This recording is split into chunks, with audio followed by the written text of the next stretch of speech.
Hello दोस्तों, नमस्कार। एक बार फिर से हम आप लोगों का अपने इस यूट्यूब चैनल पर स्वागत करते हैं। मित्रों, आज बात करने वाले हैं एक करंट न्यूज़ के अंतर्गत, जो कि नाम है पेयर कार्यक्रम।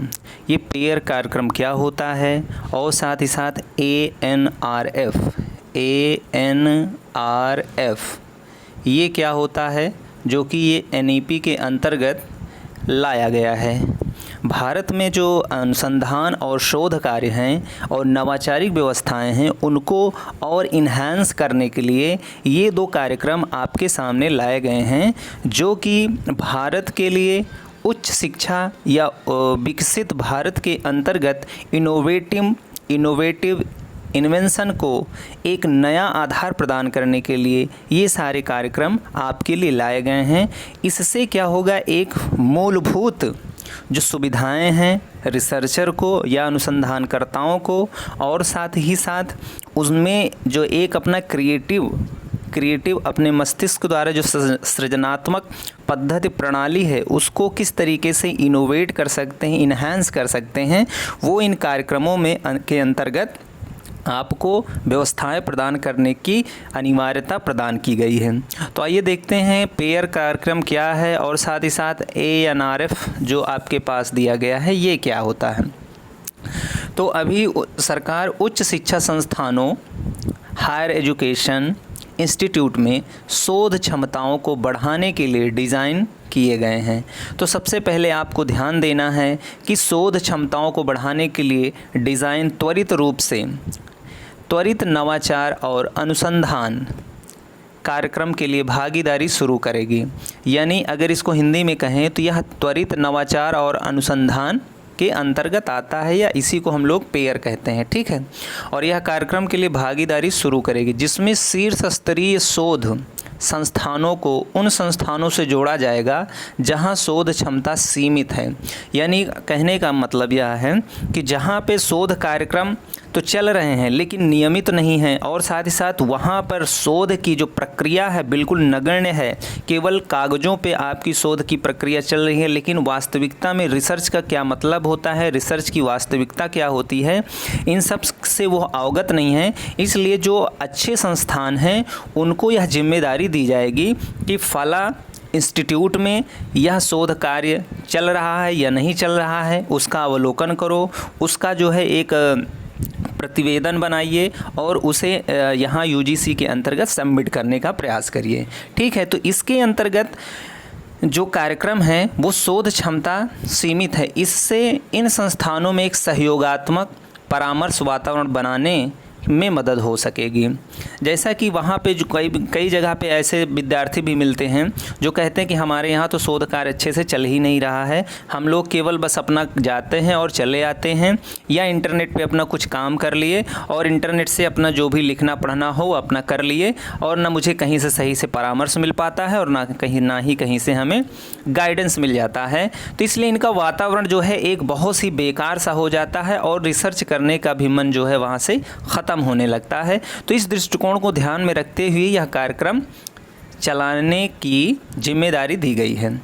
अब जैसा कि विज्ञान और प्रौद्योगिकी विभाग के सचिव जो प्रोफेसर अभय करंदीकर हैं, कहा कि यह निर्णय मंगलवार को राष्ट्रीय अनुसंधान फाउंडेशन, जिसे हम लोग ANRF, अगर ANRF का फुल फॉर्म आपसे पूछा जाता है तो वो आपके पास है राष्ट्रीय अनुसंधान फाउंडेशन, की उद्घाटन गवर्निंग बोर्ड की बैठक के दौरान लिया गया। यानी ANRF का उद्घाटन भी मंगलवार को किया गया है प्रधानमंत्री मोदी जी के द्वारा।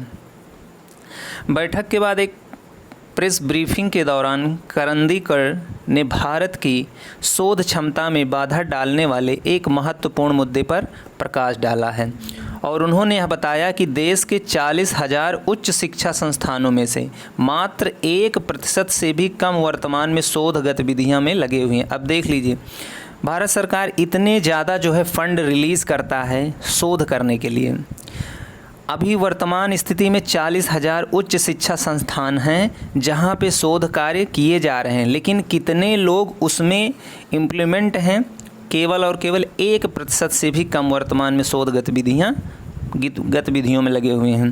तो इससे आप समझ सकते हैं कि देश के रिसर्चर या देश के जो गाइड करने वाले हैं, किस स्तर पे वो अपना गाइड कर रहे हैं, किस स्तर से अपने आप को प्रेजेंट कर रहे हैं।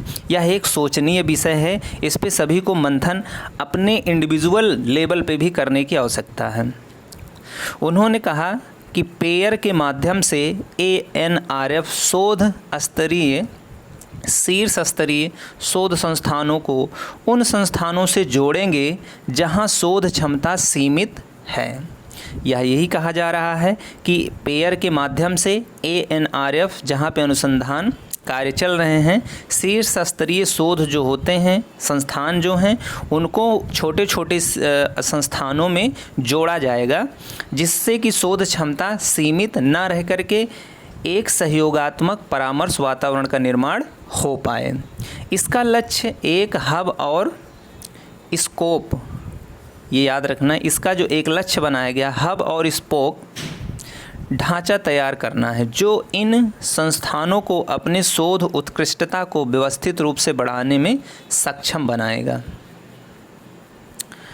इसके अतिरिक्त ANRF अनुसंधान के महत्वपूर्ण क्षेत्रों पर ध्यान केंद्रित करने के लिए उच्च प्रभाव वाले क्षेत्रों में उन्नति के लिए मिशन शुरू करने के लिए तैयार है।